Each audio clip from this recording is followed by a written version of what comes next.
வணக்கம். இந்த சமஸ்கிருத ஸ்லோகம் குழந்தை வளர்ப்பு தொடர்பான ஆலோசனையை தெளிவாக எடுத்து சொல்கின்றது. பஞ்சவர்ஷாணி லாலயேத் தசவர்ஷாணி தாடயேத் பிராபியதே ஷோடசே வர்ஷே மித்ரவத் ஆச்சரேத்.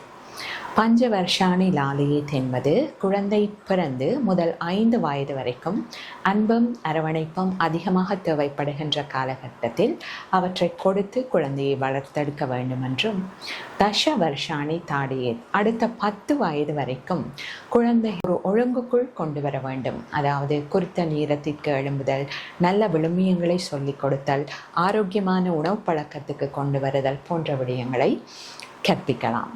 இறுதியாக ஷோடசே வர்ஷே மித்ரவத் ஆச்சரேத், குழந்தைகள் 16 வயதை அடையும் போது மித்ரவத் ஆச்சரேத் அவர்களை நட்புடன் அணுக வேண்டும். பெற்றோர் தமது நிலையிலிருந்து இறங்கி வந்து நட்புடன் அவர்களுடன் பழகும்போது அனைத்து விதமான விடயங்களையும் குழந்தைகளால் பெற்றோரிடம் பகிரக்கூடியதாக இருக்கும். இவ்வாறு ஒவ்வொரு காலகட்டங்களிலும் குழந்தைகளை வளர்த்தெடுக்க வேண்டும் என்று சாஸ்திரங்களில் குறிப்பிடப்பட்டிருக்கின்றது. நன்றி.